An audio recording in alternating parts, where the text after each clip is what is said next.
محمد امید امتانت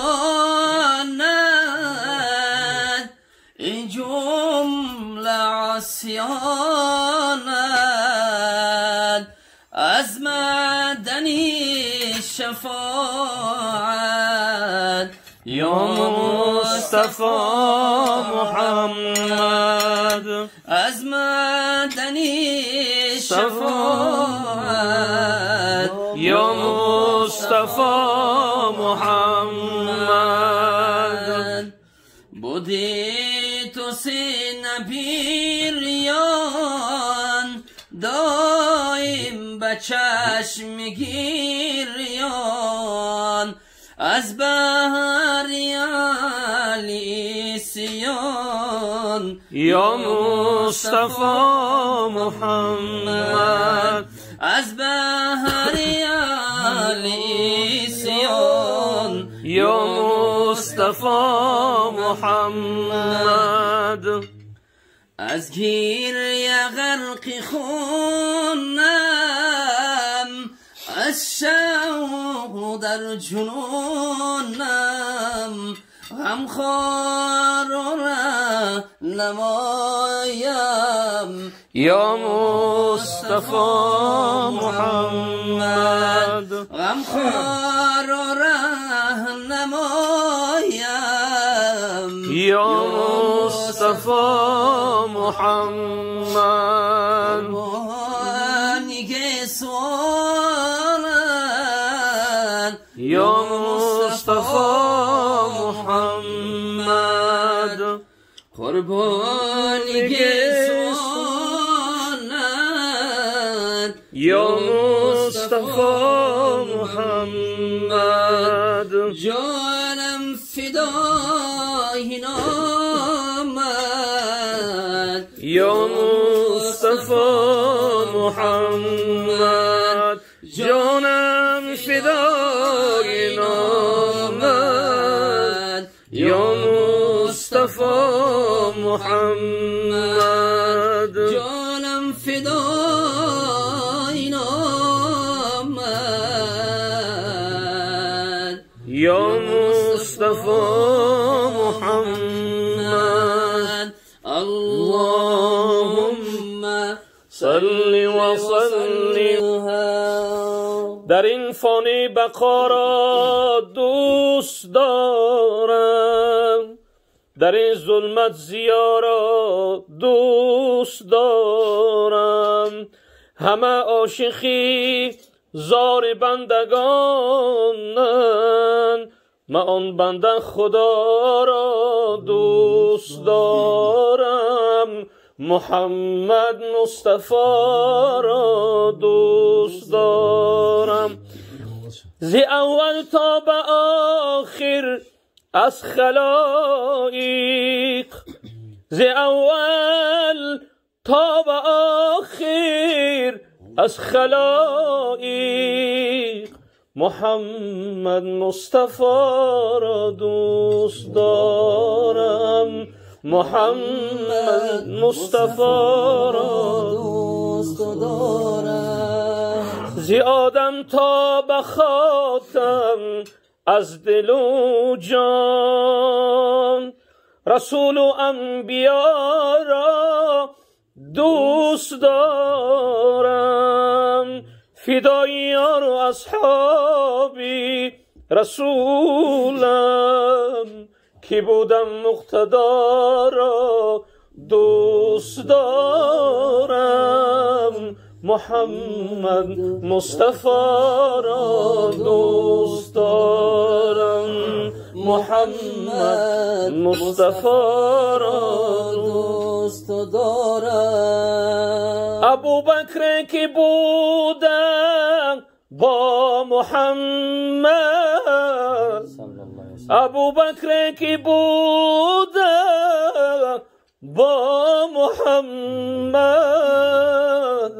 رفیقی با وفا را دوست دارم رفیقی با وفا را دوست دارم دیگر یاره که عمر بود که بودن غیور و با صفا را دوست دارم نباشد در دو عالم همچو عثمان حلیمی با حیا را دوست دارم محمد مصطفی را دوست دارم شاهی مردان شعری رای رحمان علی مرتضی را دوست دارم محمد مصطفی را دوست دارم محمد مصطفی را دوست دارم با ما مادر ازواجی پیامبر با ما مادر ازواجی پیامبر همه پاک و صفا را دوست دارم محمد مصطفی را دوست دارم محمد مصطفی را دوست دارم نمیزه به تکبر بر فقیران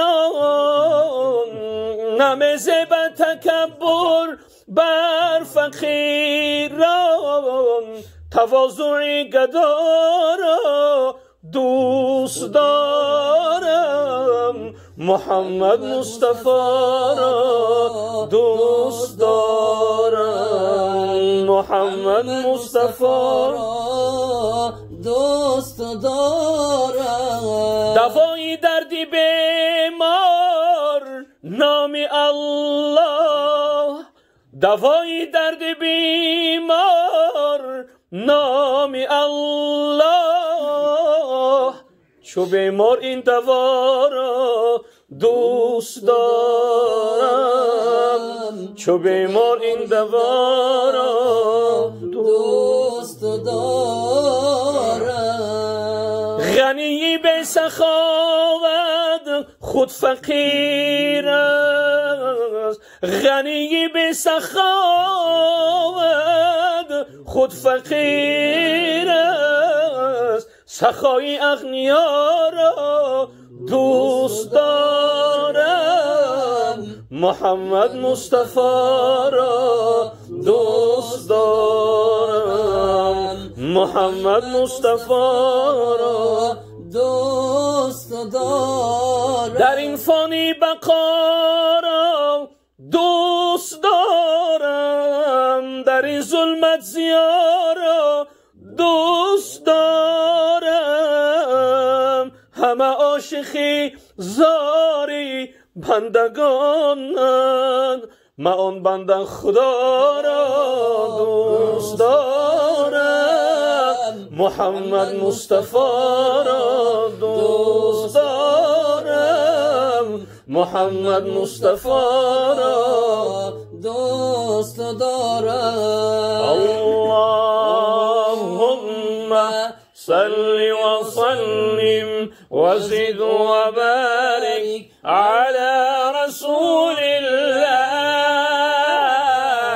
وآله الأطهار على رسول الله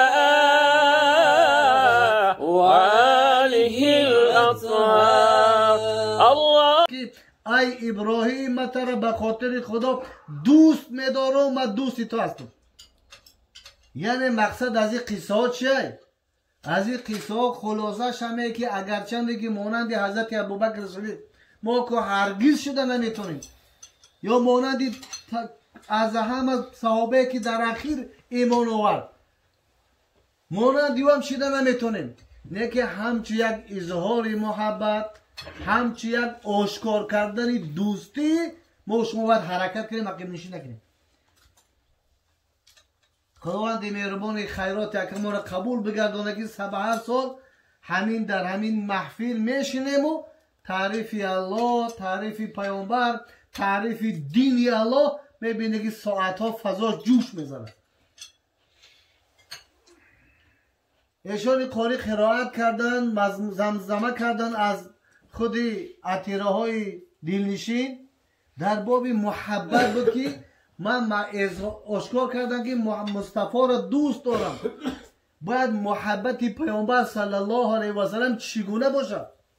ها در خانه یکی حاجی رمضان ما نشستیم طول 1 ساعت، خب به همین زبانی گفتیم که ما محمد مصطفی را دوست می‌داریم، به همین بسنده یا که همین جا محبت پیامبر در همین میز منور بمانه و ما بخیزیم حرکت کنیم به سوی خانه هامون. هرگیز و هرگیز برادر مسلمان باید چی؟ این گونه محبت نه الله قبول دارد نه خودی همون پیامبری که ما در ادرس میگیم که ما دوست میداریم. قرآن چگونه اشاره میکنه در سوره اصحاب؟ الله رب العزت به این عظمت و بزرگیش اشاره میکنه در آیه های قرآن. النبی اولا بالمؤمنین من انفسهم و ازواجه امهاتهم. الله رب العزت به این عظمت و بزرگیش اشاره میکنه که ای مؤمن، ای بنده که به همین قرآن ایمان داری، خب لاف میزنی که من پیامبر را دوست میدارم، باید پیامبر نسبت به ما چگونه باید باشد؟ محبتش در قلب ما چگونه باید باشد؟ الله میگه پیامبر از نفس و جان عزیزی که در ما و شما هست. دیگه پول و مال من یک طرف، هر عزیزی که در پیش روی ما هست، چی پدر، چی مادر، چی فرزند، چی همسر، هر عزیزی که هست الله رب العزت به این نص قرآنی ما و شما را گوشرس میکنه که پیامبر از همه همین عزیزهایی که در پیش روی تو هست باید در درجه اول محبت پیامبر در قلب تو باشه، وگرنه ایمانت کامل نشده. حضرت عمر رضی الله تعالی عنه به این عظمت و بزرگیش که نزد پیامبر صلی الله علیه و سلم می اومد، میگه پیامبر من ترا از دو بدتر به خود دوست میدارم، از هر چیزی که دارم دوست میدارم. پیامبر صلی الله علیه و سلم میگه عمر ایمان تو کامل نشده تا اینکه از جانت کرده مرا دوست نداری. در دوم مرحله حضرت عمر میگه که من بخاطر بالای کمبودیم و خطای و سهو و اشتباهی ما خلاف قلم اوش خداوند مهربان در بکشه. آمین. خداوند مهربان برای ما حسن خاتمه نصیب بگردونه. آمین. توبه نصوح پیش لحظه مرگ برامون نصیب بگردونه. آمین. خدا تو مقلب القلوب هستی، تو بیننده احوال ما هستی، مجلس نور ما هستی. خدای مهربان مقلب قلوب قلب‌های ما را به سوی دینت متوجه بگردون. آمین. قدم‌های ما را تا لحظه مرگ بالای دینت استوار بگردون. آمین. خداوند مهربان از ما و از خاندان و از فرزندان و نبیرگان ما خدمت دین بگی. آمین. ربنا آتنا فی الدنیا حسنه و فی الاخره حسنه و قنا عذاب النار برحمتک یا ارحم الراحمین.